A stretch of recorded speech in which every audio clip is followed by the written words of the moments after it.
Hey, what's up guys? It's Ian, and I'm back with the long promised healer video. It's 3 or 4 months late, but whatever, let's just get into it. Once again, this is an Edict only related video, so if you're not into Edicts, you might as well just click off now and save yourself some time. And while you're at it, check out the timetable on the screen right now if you just want to see something specific and just check it out.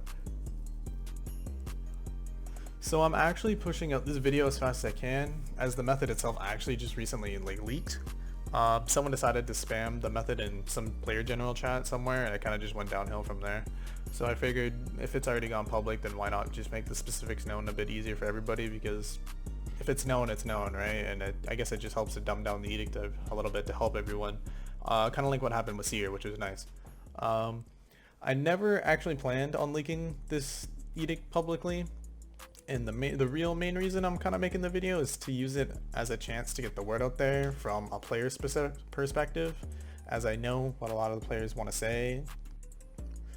So there's a lot of like balancing issues with this edict, and a lot of people didn't actually want this edict to leak, if that makes sense. There's just a lot of problems with edicts in general in this game, and it's kind of, you can kind of check out my last video. I did a little bit of a rant in it, or in my first video, the reasoning of it. And it's kind of clear that the developers just don't really care about edicts in this game, if that makes sense. I don't want to say it in that way because they've been updating it, and I know Aptorian's been balancing it, but I don't want to shame anyone, or I don't want to call anyone out or be that guy, but I just know that most of the other developers don't really care in a sense, or have just stopped caring about certain things within Rogue. Which is fair. It's completely fine. They have other aspects they'd rather focus on, which is completely fair and normal, whatever it be Drowned Gods, Deep Woken, or just other things within Rogue, or their own life, their own things. It's totally fine. But to the player base, it just kind of feels like the game is sort of being abandoned in a sense. So I figured, as a sensible voice of reasoning, I guess, to try to offer some sort of solution here, I wanted to kind of suggest having either a cap or a limit to how many people can really get edicts, because allowing a certain number of people to access edicts, normally I wouldn't suggest this, but Mederi is just too game breaking right now, and the game would practically be ruined with a gang squad of like 10 people all pulling up with Mederi. I just think that probably capping this would, I don't know, just capping edicts in general would probably make it a lot better. It would have made them a lot more sought after to begin with, rather than people taking 6 months to find them. Sure, it wouldn't be as much good for like newer player bases, or like people who don't have big clout to, you know, get free info from people. But it's one of the only ways and the only sensible solutions I can really think of that would kind of keep edicts kind of under control and somewhat remotely special, unlike Jester. Like Jester kind of went way out of crazy there, and I don't know, it still hasn't been touched on for over half a year, so I don't know. I just figured I would say something. I wouldn't normally suggest a cap like this, or like even just to like nerf Mederi in general. I know Aptorian, I know he's been touching Mederi a little bit these past few months. I've noticed the healing's gotten slower. I've noticed things have been touched on, which I appreciate the balancing, but it's probably going to get touched a lot more after this video comes out. It's probably going to get nerfed to shit, or if nothing changes, and if they don't change healer, or you know, if they change Mederi to be on wipe 9, then that will just suck for all previous healers, right? So I don't know what they're going to do. If they don't do anything, then, and if they leave things like unchanged, the game will definitely be ruined, I will tell you that, and a lot of people will quit the game, including myself. I just wanted to say it. I just feel like something needs to happen here, man. There's just so many things that this edict can ruin.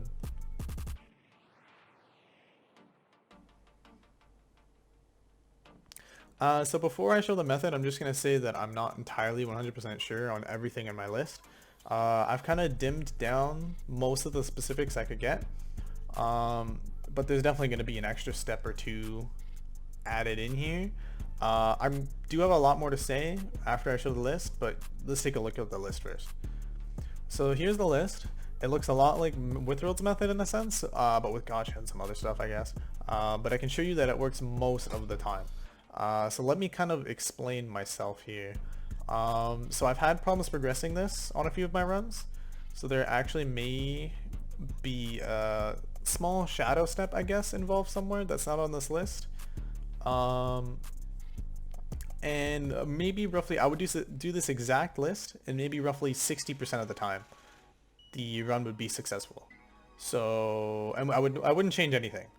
So I just want to put it out there, try to do as much as you can or anything extra, because I'm gonna go over it again in just a moment on some theories of what things could be, but there's clearly like a step that we are doing accidentally in our runs.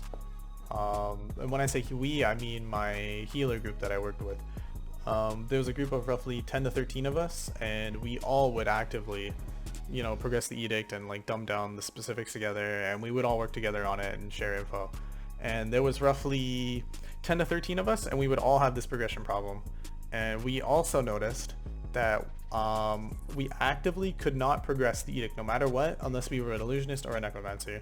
So either the edict is branch locked to mages, or that's just related to one of the possible things that we could be missing, which I'll go over in a minute. Also, the day count itself is unconfirmed as well. That was just like one of the lowest days we were able to progress on. It's entirely possible there's no day requirement to begin with. Just another thing, class related spells such as illusionist or necromancer spells, I don't know if those count towards the spell counter, or just like a snap counter, or any whatever counter they have to register for the edict. I have no clue if those are related, so don't ask me about that. You guys gotta find that out yourself. So like I said earlier, there's a chance that there's a lot of things on the list that could not or could be on there that's related or not.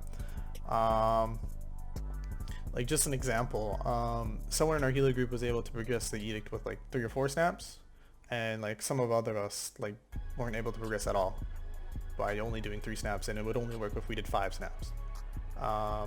So we've come up with a few ideas and some theories of what it could possibly be that we're missing, if that makes sense, because we think we're missing one shadow step somewhere. One thing could either be just having a lot of casts, like we were always going for snaps, but maybe it could have just been casts. We just need a lot of casts. That could be one thing. Another being a rumor that we heard that you just need like a certain amount of backfires instead. I know it sounds stupid, but it's just something to throw out there. One of the bigger ideas we thought of, one being that you actually, because you don't actually need a soul snap, you just need to change snaps. One of them being that you actually could need a soul snap, but the extra snaps provided by the mage classes just count towards as a soul snap, and you might need multiple snaps. Now, I don't want to confirm or deny this because I made 3 spy runs, all with soul snaps and like normal snaps, and they all changed snaps like 7 times or something like that, and it still didn't progress. So I don't want to, you know, put any hope out there, but it's just an idea. But some of the smaller stuff, such as like the staff and NPC interactions, probably aren't needed at all. It's just better safe than sorry at the earlier stages, because this thing takes like a week just to get one progression in, right?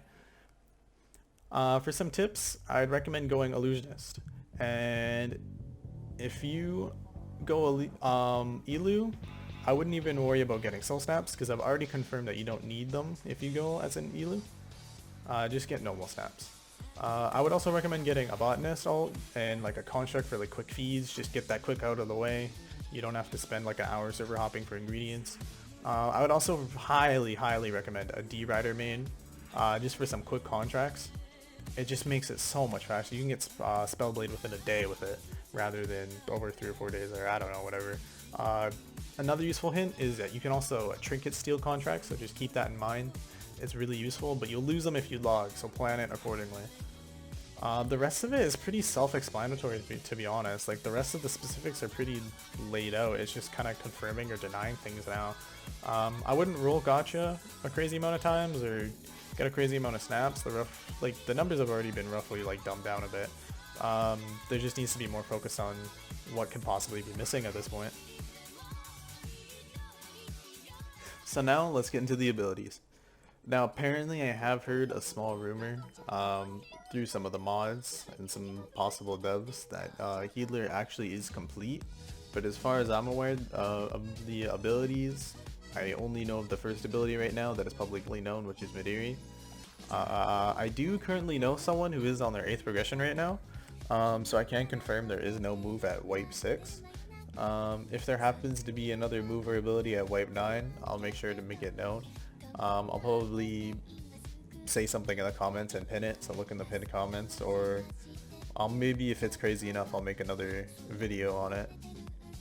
So just be on the lookout for that. Now Mederi is a spell-like move that's given to you after your third wipe for the Edict. It can be casted at any percent, and you can kind of spam it as well, since you can use it at any percent. And when you block with mana charged, you get a mana shield. This is similar to like Respirator and Gate, I guess, given to you by Azale and Casperin. So this is like another mana shield option for Abyss Walkers.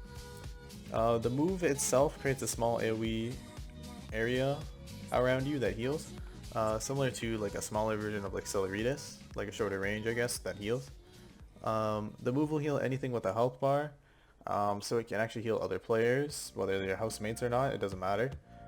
Anything with a health bar, so that also can include mobs. The move won't heal yourself unless you are healing someone else.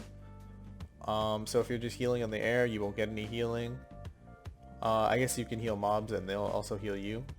But if you heal another mob or another player and they're full HP and they're not technically healing, then you won't heal. So they have to be healing in order for you to be healing. The more players are healing objects within this AoE area that are healing will scale with how much you actually heal yourself. And this is kind of the underrated and extremely powerful part of the ability, because you could be in a situation where you have like 5 or 6 people or objects in an area, like shriekers or just anything, and you can get from 0 to 100 within 2 seconds. The multiplier for how many things in your AoE area healing you is a little bit insane. So this ability is extremely scary with like Elder Vampire allies. Just having 4 or 5 Elder Vampires in a house just going around, all with Mederi, is just, I want to say, almost unkillable. The ability also allows you to up players quickly from like ragdoll states, including like when they're downed and unconscious on the ground. There actually are a couple glitches with this upping mechanic that are actually pretty interesting and fun to mess around with, and they're just kind of just like fun to watch too. So I'll also show those off in just a second in just the extra section. So just look out for those. Those are actually really fun to watch. Besides that, not much else to say about it, and I don't really know what the other healer abilities are. I guess we'll just have to like wait and see. I have heard a few hints here or there that it could possibly relate to injuries, whether it be giving or taking or something similar to Ark's abilities, I guess, in a sense. But besides that, I guess we'll just have to like wait and see. So now we're just gonna get into the quick Q&A session here. I asked for questions in my last Seer video for just general questions on healer, but most of them ended up being just like just about the method, so I'm kind of just cutting all those out and I'm just kind of answering the questions that I thought were a little bit more worth it and interesting, I guess, that kind of aren't already answered, I guess. So let's just go through them. So the first question is, if a healer with Mederi goes D-Rider, can they heal off their dragon while riding it, since it's technically a hitbox? No, it doesn't have a health bar, so it doesn't count. The second question is the healer Edict easy to get like Seer, or is it harder? Well, I guess it's harder because it takes longer. It's just tedious. It isn't really harder, if that makes sense. Both of the Edicts are actually kind of easy to get. Question 3 is, how much time does it take to get it on average? If you're a sweaty tryhard who can self-boost really well, or have like a house to boost you, you can probably get it within 2 or 3 days. Probably actually, well, it depends on day count, maybe in a day, I don't know. But if you're more of like the average player, it'll probably take you at least 3 or 4 days minimum, but you'll probably average around a week, depending on your motivation really. And if you fail runs too, if that counts like towards progression or not, if you're counting progressions or just general runs. The next question is, healer soloable without alts? Yeah, I guess it would just be annoying, especially depending on what class you go. But it's definitely soloable. What are the requirements that Arc lowered, and is it easier to get? I don't know the specific requirement. My guess, personally, I think is the purity requirement, since you need spellblade purity. I think he probably had it a little bit high there. I do know the DMs that specifically made him lower the requirement.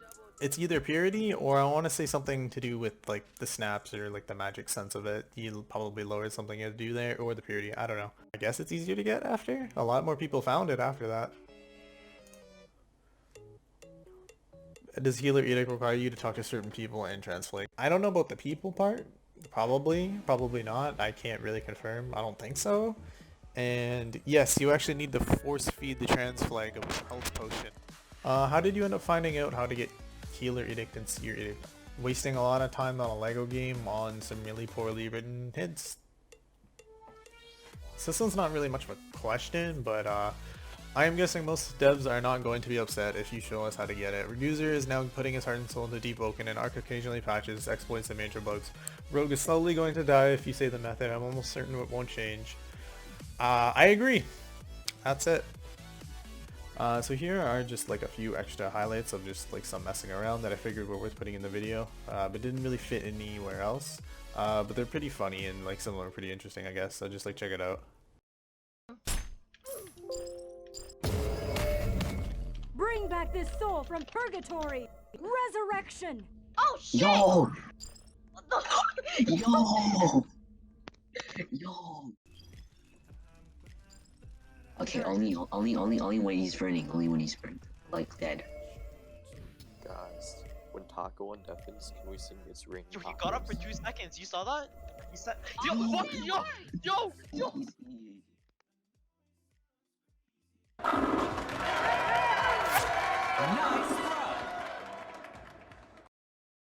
Shoutouts to KAWAIIBEATZ. He let me use a lot of his beats and music for like the majority of the video. Like the first 10 minutes of the video are just his beats in the background, and he's pretty underrated, so go check him out. If you like the video, just give it a thumbs up, I guess. I don't know, I'll do something in the future. I was thinking some gang footage or something, I don't know. Yeah.